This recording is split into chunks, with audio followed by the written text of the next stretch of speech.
This one is on the fly. Question number 10. Whether you post real or fake review, how many reviews is too many? Or is there even a such thing as too many reviews? You want to jump on there, or you want me to pick it up?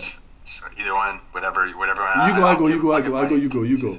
Okay, so are there too many reviews? No, there are too many negative reviews, but I think that what we look at is it's harder to drive the needle it's a ratio. There's a numerator and a denominator here. So lots of reviews looks good because a big numbers on numbers review says established business, long term, lots of people want to talk about you. That's all good. I think that there's a minimum number to be legitimate. So I would say that, between 5 to 10 reviews starts making you look like a legitimate business. If you have anything under that, you don't get star ratings on Google, you look very new, or you look like nobody cares enough to say anything about you. That's not a good psychological impression to leave on somebody who's considering spending money with you. I have not seen a case where somebody has too many reviews. What happens is it's all about the division of positive to negative, or the ratio of positive to negative. Over time, if you have no review strategy, or the customer doesn't, and they get a whopping number of negative reviews, it's going to be much harder for you to reverse course on that because of, again, how many positive reviews. You have to get more work. So hopefully if you manage this along the way, what you'll end up with is a great ratio, whether it's at 10 or 100 of positives to negative. Well, one thing, an illustration I like to give is when you receive 100 kisses and you get one punch in the face and you lose a tooth, which one do you recall? Which one you remember longer? So obviously the punch, and also another thing that is quite important to keep in mind is that it's not so much how many reviews that you put on your client's website, is the consistency, and you need to explain that to them so that they keep you forever. Because the idea is what? When you find a client, you don't want that client to fire you. And every one of my clients, what I do, I set up, I don't have long-term contracts, it's month to month. Because I want to tell them, anytime you can fire me, and anytime I can fire you. So you have responsibilities, I have responsibilities. I need to deliver, you need to deliver. You need to follow the advice and systems I give you so that we can get those reviews, so that we can rank those websites, whatever it is that your job is to do on your end as my client. So that's a distinction that I make every time. I can fire you as much as you can fire me, and that's the relationship we have.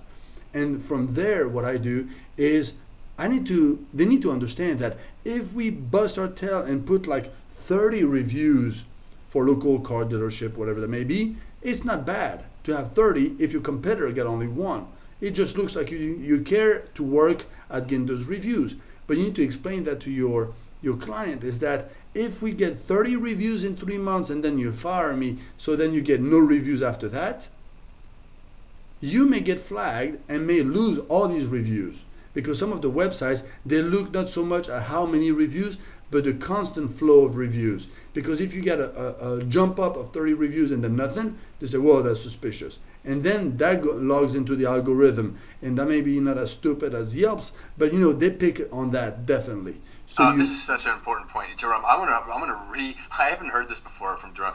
I want to just restate this because of how important this is to everybody who's listening. Is that your profile that you're building? What Jerome's telling you is to sell based on saying that this is something you need to keep up, and it's true they do, because these guys are going to look at this. If they have a big burst in a month or two, and then they got zilcho after that, it just speaks that you had an SEO come in and do this for you, or you did it yourself, and that's going to hurt them. And so this is part of what you're selling, is this long-term strategy that's just set it and forget it for them. Yep, and this is what's going to guarantee the paycheck to come month after month after month after month, and you're going to say, thank you, Jerome, thank you, Jerome, thank you, Jerome, thank you, Jerome.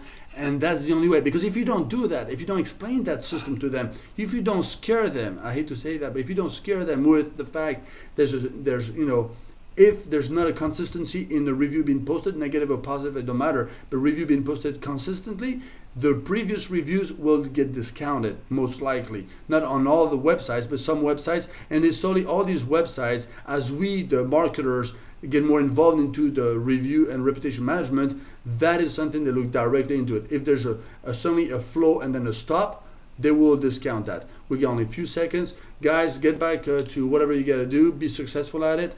And we're probably going to make more question and answers and get more information about it. So keep your eyeballs open on your email.